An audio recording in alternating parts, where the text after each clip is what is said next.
Tende doğan ay kimin dünya şöklü saçıptır.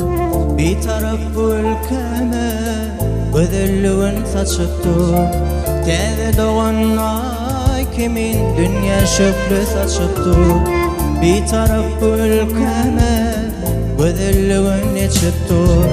Tarifına kız bilin, kimdir şirin saz bilin. Aylanıp elin cakana yakınlığı var bilin. Tarifına kız bilin, kimdir şirin saz bilin.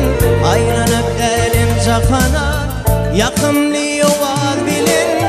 Aşkı var davşanlarım güzelliğine gör koşur.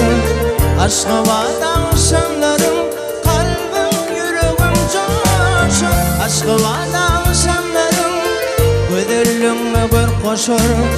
Aşkı var davşanlarım kalbim yüreğim coşur.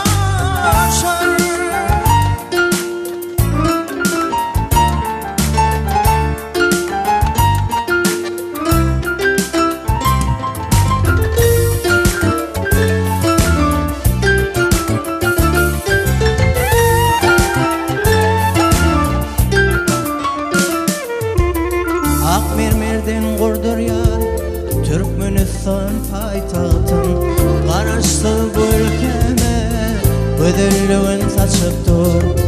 Akmermerden kurdur yar Türkmenistan paytahtın. Karaştı bu ülkeme güzelliğin saçıptır. Tarifına siz bilin, hem şirin saz bilin. Aylanıp elim cakana yakınlığı var bilin. Tarifına kız bilin, kimdir şirin saz bilin. Aylanıp elim cakana yakınlığı var bilin. Aşka var davşanlarım güzelliğine gör koşur. Aşka var davşanlarım kalbim yüreğim coşur. Aşka var davşanlarım güzelliğine gör koşur. Aşka var davşanlarım kalbim yüreğim coşur.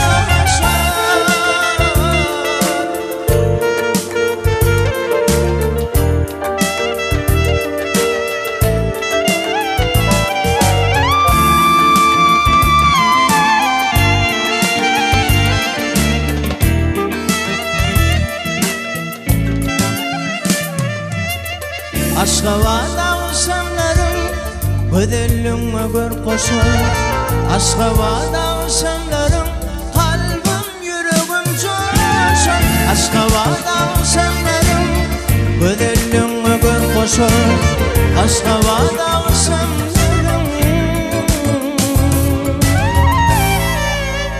kalbim yüreğim coşur.